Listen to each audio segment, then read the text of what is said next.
জয়ন্ত মল্ল বৰুৱাই যে কৈছিলে যে বিজেপিলৈ অহাৰ পাছত তেওঁ কোনো বেয়া কাম কৰা নাই। বিজেপিলৈ অহাৰ পাছত তেওঁ আপোনালোকে দেখিছিলে যে ইয়াৰ আগতে তেজপুৰত কিমান মাটি কিনিছিলে আপোনালোকে দেখিছিলে। তেজপুৰৰ মাটিৰ হিচাপটো বাকী সকলোবিলাক টিভি পেপাৰত চবতে ওলাই গৈছে কাৰণে মই ইমান গাই থাকিব খোজা নাই। কিন্তু এটা দিনতে আৰু মন্ত্ৰিত্বৰ কাৰ্যকালত এটা দিনতে আকৌ 39 বিঘা 3 কঠা 16 লেচা মাটি ৰঙিয়াৰ কুমটিবাৰীত তেওঁ ক্ৰয় কৰিছে। কুমটিবাৰীত যিটো মাটি ক্ৰয় কৰিছে JMB একুৱা এগ্ৰো প্ৰাইভেট লিমিটেড, য'ৰ CMD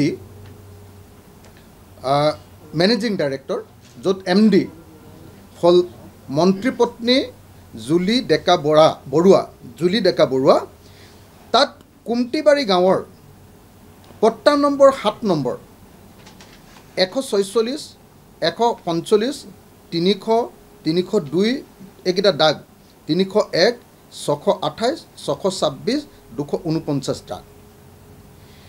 এই দাগকেইটাত তেওঁ কিনিছে সৰ্বমুঠ মাটি 13 বিঘা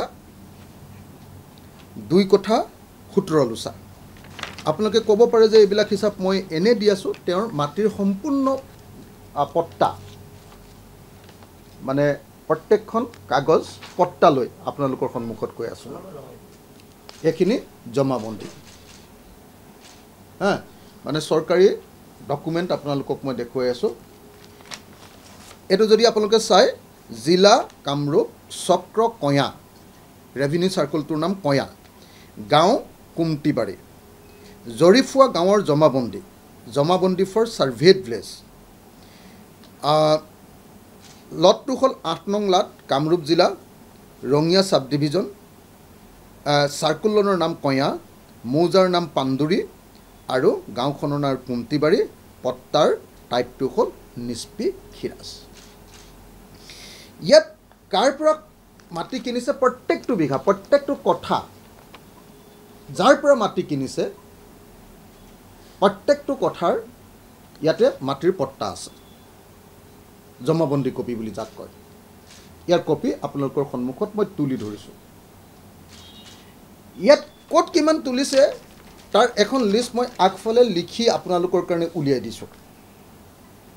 এইখন এটা চিনপচিছ, এটা আপোনালোকৰ কাৰণে মই এটা সাৰাংশ লিখি দিছোঁ। এই সাৰাংশ অনুসৰি কুমটিবাৰী গাঁওখনত ম্যাদী পট্টাৰ মাটি আছে। ম্যাদী পট্টাৰ মাটি পট্টা নম্বৰ 7 নম্বৰত ম্যাদী পট্টাৰ মাটি আছে 13 বিঘা 2 কঠা 17 লোচা।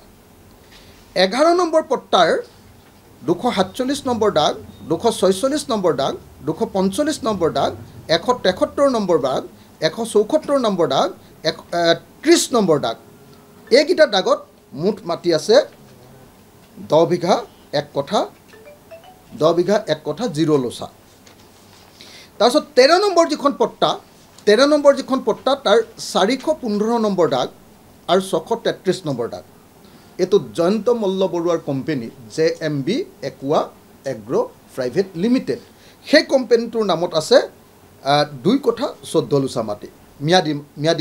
ম্যাদী পট্টাৰ মই আপোনালোকক পট্টাখিনি দেখুৱাই থৈছিলোঁ, মই খালি ৰিপিট কৰি দিছোঁ যে ইয়াৰ মই যিটো কথা কৈছোঁ প্ৰত্যেকটোৰে পট্টা আপোনালোকৰ হাতত মই তুলি দিম। তাৰপাছত আহিলে এইবাৰ 23 নম্বৰ পট্টা, কুমটিবাৰী গাঁৱৰ পট্টা নম্বৰ 23। 23 নম্বৰ পট্টাত আছে 252 নম্বৰ দাগ, 449 নম্বৰ দাগ, 251 নম্বৰ দাগ, 166 নম্বৰ দাগ। এইকেইটা দাগত সৰ্বমুঠ মাটি আছে 4 বিঘা 4 কঠা 17 লোচা। তাৰ ম্যাদী পট্টাৰ কপি আপোনালোকৰ হাতত মই তুলি দিম। 25 নম্বৰ যিখন পট্টা আছে জয়ন্ত মল্ল বৰুৱাৰ কোম্পানীৰ, তেওঁৰ পত্নীৰ কোম্পানীৰ, তেওঁৰ পত্নীৰ কোম্পানীত 25 নম্বৰ দাগত 322 নম্বৰ দাগ আৰু 321 নম্বৰ দাগ। 322 নম্বৰ দাগত আছে 3 বিঘা 0 কঠা 5 লেচা। 321 নম্বৰত আছে 2 বিঘা 1 কঠা 0 লেচা, অৰ্থাৎ 25 নম্বৰ দাগত আছে 5 বিঘা 1 কঠা 5 লেচা মাটি। এইটো হ'ল জয়ন্ত মল্ল বৰুৱাৰ কোম্পানীৰ এইটো হিচাপ। আৰু 43 নম্বৰ যিখন পট্টা আছে, 43 নম্বৰ পট্টাখনত দাগ আছে 5টা। 325 নম্বৰ দাগত, 316 নম্বৰ দাগ, 190 নম্বৰ দাগ, 235 নম্বৰ দাগ আৰু 227 নম্বৰ দাগ। এইকেইটাত এই 43 নম্বৰ দাগত আছে জয়ন্ত মল্ল বৰুৱাৰ পত্নী জুলি ডেকা বৰুৱা। জুলি ডেকা বৰুৱাৰ যিটো মেনেজিং ডাইৰেক্টৰ, সেই কোম্পানীটোৰ নামত মাটি আছে 5 বিঘা 1 কঠা 13 লোচা।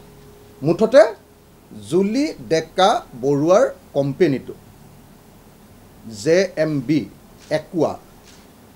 একুৱা মানে পানী খেতি, আপোনাৰ মাছ খেতি কৰা বস্তু, আৰু একুৱা এগ্ৰ' কৃষি প্ৰাইভেট লিমিটেড, JMB মানে চাগে জয়ন্ত মল্ল বৰুৱা।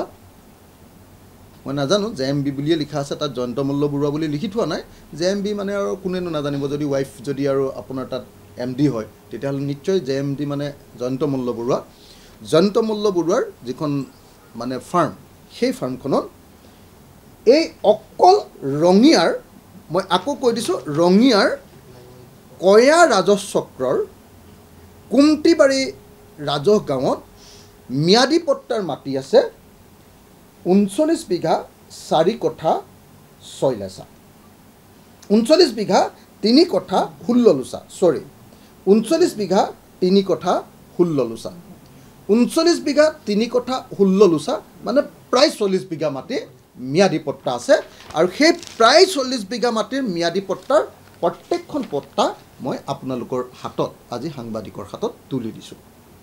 আৰু এই পট্টাখন যদি আপুনি পঢ়ি চায় তেতিয়াহ'লে দেখিবলৈ পাব যে এটা দিনত, মাত্ৰ এটা দিনত সেই তাৰিখটো যদি আপুনি চায় 26 এপ্ৰিল 2023, 26 এপ্ৰিল 2023, অৰ্থাৎ জয়ন্ত মল্ল বৰুৱা মন্ত্ৰী হৈ থকা কালত, আৰু ক'ৰ মন্ত্ৰী? বিজেপিৰ মন্ত্ৰী হৈ থকা কালত, বিজেপি চৰকাৰৰ মন্ত্ৰী হৈ থকা কালত তেওঁ যে কৈছে যে জয়ন্ত মল্ল বৰুৱাই বিজেপিলৈ আহি একো কাম কৰা নাই, একো অন্যায় কাম কৰা নাই, কোনো সম্পত্তি কৰা নাই, কোনো 2 নম্বৰী কৰা নাই, এটা দিনৰ ভিতৰত 40 বিঘা মাটি কিনিছে JMB একুৱা এগ্ৰ' প্ৰাইভেট লিমিটেডে। এপ্ৰিলৰ 26 তাৰিখ 2023 তেওঁ মন্ত্ৰী হৈছে, আপোনালোকে জানিবই, তেওঁ মন্ত্ৰী হৈছে জুন 2022। জুন 2022ত জয়ন্ত মল্ল বৰুৱা মন্ত্ৰী হৈছে। 2023 এপ্ৰিলত তেওঁ মাটি একেলগতে কিনিছে, ৰঙিয়াত মাটি কিনিছে, ফাৰ্ম হাউচ, ডাঙৰ ফাৰ্ম হাউচ। যদিও মই ইয়াত কৈছোঁ আপোনালোকক যে 40 বিঘা, প্ৰায় 40 বিঘা মাটি আছে, একচুৱেলি সেই মাটি আছে টোটেল, তাত মাটি আছে টোটেল 125 বিঘা। তাত 40 বিঘা আমাৰ হেৰি মাটি থকাৰ পাছত, মানে ম্যাদী পট্টা মাটি থকাৰ পাছত বাকী মাটিখিনি আগতে প্ৰথম তেওঁ যেতিয়া লৈছিলে 107 বিঘা আছিলে তাত মাটি, কিন্তু এতিয়া সেই মাটিখিনি তাত তাৰমানে মাটিখিনি লৈ গৈ আছে চৰকাৰী মাটি মানে আনচাৰ্ভেড, নন কেডেষ্ট্ৰিয়েল বুলি শব্দ এটা নিশ্চয় আপোনালোকে সকলো মানুহে জানে, অসমৰ মানুহে। আনচাৰ্ভেড, যে যেতিয়ালৈকে কেডেষ্ট্ৰিয়েল, যেতিয়ালৈকে শিকলি নেপেলায়, মই মাটিৰ কাম কৰি থাকোঁ, মানুহৰ কাৰণে যুঁজি থাকোঁ কাৰণে এইখিনি মই ভালকৈ ডিটেইলছত জানো। নন কেডেষ্ট্ৰিয়েল, এতিয়ালৈকে চৰকাৰী হিচাপত নহা মাটি, ৱেটলেণ্ড দেই, আটাইতকৈ ইণ্টাৰেষ্টিং মাটিটো আকৌ ৱেটলেণ্ড, জলাশয়, তাক মাটিৰ শ্ৰেণী বুলি ক'লে জলাহ বুলি ক'ব লাগিব। তেনেকুৱা মাটি তেওঁ কি কৰিছে, আপোনাৰ বৰলীয়া নদী আৰু নোনা নদীৰ মাজৰ সেইটো অংশ, এখন গাঁৱৰ আচলতে এই যিখন গাঁৱৰ গোটেই পথাৰখনেই তেওঁ কিনি লৈ লৈছে।